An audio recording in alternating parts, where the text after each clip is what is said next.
ಇನ್ನು ಮೈಸೂರಿನ ಈ ಯುವಕ ಏನಿದ್ದ ಮನೋರಂಜನ್ ಇವನ ರೂಮ್ ಅನ್ನ ಈಗ ಸೀಸ್ ಮಾಡಿದ್ದಾರೆ ಎನ್ನುವಂತ ಮಾಹಿತಿ ಬರ್ತಾ ಇದೆ. ಮೈಸೂರಿನ ವಿಜಯನಗರದಲ್ಲಿರುವಂತಹ ಮನೋರಂಜನ್ ಅವರ ನಿವಾಸ, ಅಲ್ಲಿ ಅವರ ತಂದೆ ತಾಯಿ ಮತ್ತೆ ಅಕ್ಕನೋ ತಂಗಿನೋ ಇದ್ದಾರೆ. ಮನೋರಂಜನ್ ಕೋಣೆಯನ್ನ ಪರಿಶೀಲನೆ ಮಾಡಿದ ಬಳಿಕ ಪೊಲೀಸರು ಈಗ ಅದಕ್ಕೆ ಬೀಗವನ್ನು ಹಾಕಿದ್ದಾರೆ.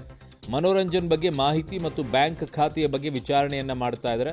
ವೆರಿ ಇಂಪಾರ್ಟೆಂಟ್, ಅದೇ ಬೇಕಾಗಿರೋದು, ಬ್ಯಾಂಕ್ ಖಾತೆ. ಸೊ ಪೋಷಕರಿಂದ ಮಾಹಿತಿಯನ್ನು ಸಂಗ್ರಹಿಸಿದೆ ಕೇಂದ್ರ ಗುಪ್ತಚರ ಇಲಾಖೆಯ ಟೀಮ್. ಈಗ ಸೊ ಇಡೀ ರೂಮಿಗೆ ಬೀಗವನ್ನು ಹಾಕಿದ್ದಾರೆ. ಒಂದಿಷ್ಟೇನಾದರೂ ಸಿಕ್ಕಿದೆಯಾ, ಡೀಟೇಲ್ಸ್ಗಳು ಏನು ಅನ್ನೋದ್ರ ಬಗ್ಗೆ ನೋಡಬೇಕು ತನಿಖೆಯಲ್ಲಿ.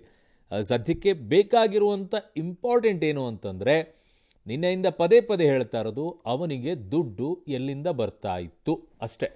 ಸಂಸತ್ತೊಳಗೆ ಸ್ಮೋಕ್ ಬಾಂಬ್ ಹಾಕಿದಂತಹ ರೂವಾರಿ ಮನೋರಂಜನ್ನ ಮನೆಯಲ್ಲಿ, ಅಂದರೆ ಮನೋರಂಜನ್ ಮನೆಯಲ್ಲಿ ಇದ್ದಂತಹ ಕೊಠಡಿಯನ್ನು ಈಗಾಗಲೇ ಕೇಂದ್ರ ಗುಪ್ತಚರ ಇಲಾಖೆಯವರು ಜೊತೆಗೆ ರಾಜ್ಯ ಆಂತರಿಕ ಭದ್ರತೆಯ ಅಧಿಕಾರಿಗಳು ಸೀಸ್ ಮಾಡಿದ್ದಾರೆ. ತಾವೀಗ ಗಮನಿಸ್ತಾ ಇರುವಂಥದ್ದು ಅದು ಮನೋರಂಜನ್ ಇದ್ದಂತಹ ರೂಮ್. ಅಂದರೆ ಮೈಸೂರಿನ ವಿಜಯನಗರದ ಸ್ನೇಕ್ ಶ್ಯಾಮ್ ರಸ್ತೆಯ ಬಳಿಯಲ್ಲಿ ಈ ಒಂದು ಮನೆ ಇದೆ. ಅವರ ತಂದೆ ದೇವರಾಜೇಗೌಡ ಕಳೆದ 30 ವರ್ಷಗಳಿಂದಲೂ ಕೂಡ ಅವರು ಇಲ್ಲಿ ನೆಲೆಸಿರುವಂಥದ್ದು. ಹೀಗಾಗಿ ಆ ರೂಮ್ನಲ್ಲೇ ಮನೋರಂಜನ್ ಇದ್ದಂಥದ್ದು. ಮನೋರಂಜನ್ಗೆ ಸಂಬಂಧಪಟ್ಟಂತಹ ಎಲ್ಲ ದಾಖಲೆಗಳು ಕೂಡ ಆ ರೂಮ್ನಲ್ಲಿದ್ದಾವೆ. ಅವನ ಪುಸ್ತಕಗಳಿರ್ಬೋದು ಅಥವಾ ಅವನ ಪರ್ಸ್ನಲ್ ಆದಂಥ ಡಾಕ್ಯುಮೆಂಟ್ಸ್ಗಳಿರ್ಬೋದು, ಅವೆಲ್ಲವೂ ಕೂಡ ಆ ರೂಮ್ನಲ್ಲೇ ಇದ್ದಾವೆ. ಹೀಗಾಗಿ ಅವನು ಅದೇ ರೂಮ್ನಲ್ಲೇ ಮಲಗ್ತಾ ಇದ್ದ.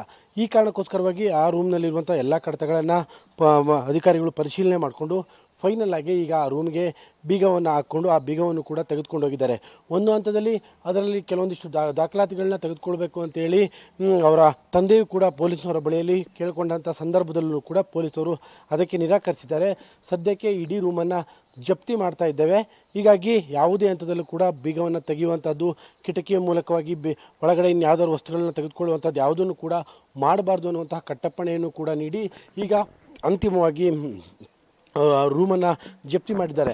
ನಮಗೆ ಸಿಗ್ತಾ ಇರುವಂತಹ ಮಾಹಿತಿಗಳ ಪ್ರಕಾರವಾಗಿ ಕೆಲವೊಂದಿಷ್ಟು ಒಂದೆರಡು ಡೈರಿ ಮತ್ತು ಡೈರಿಯಲ್ಲಿರುವಂತಹ ಕೆಲವೊಂದಿಷ್ಟು ತುಂಡು ಪತ್ರಗಳು ಕೂಡ ಅದರಲ್ಲಿ ಸಿಕ್ಕಿದ್ದಾವೆ. ಹಾಗಾಗಿ ಅವುಗಳನ್ನು ಕೂಡ ಅಧಿಕಾರಿಗಳು ಸೀಸ್ ಮಾಡ್ಕೊಂಡು ಹೋಗಿದ್ದಾರೆ.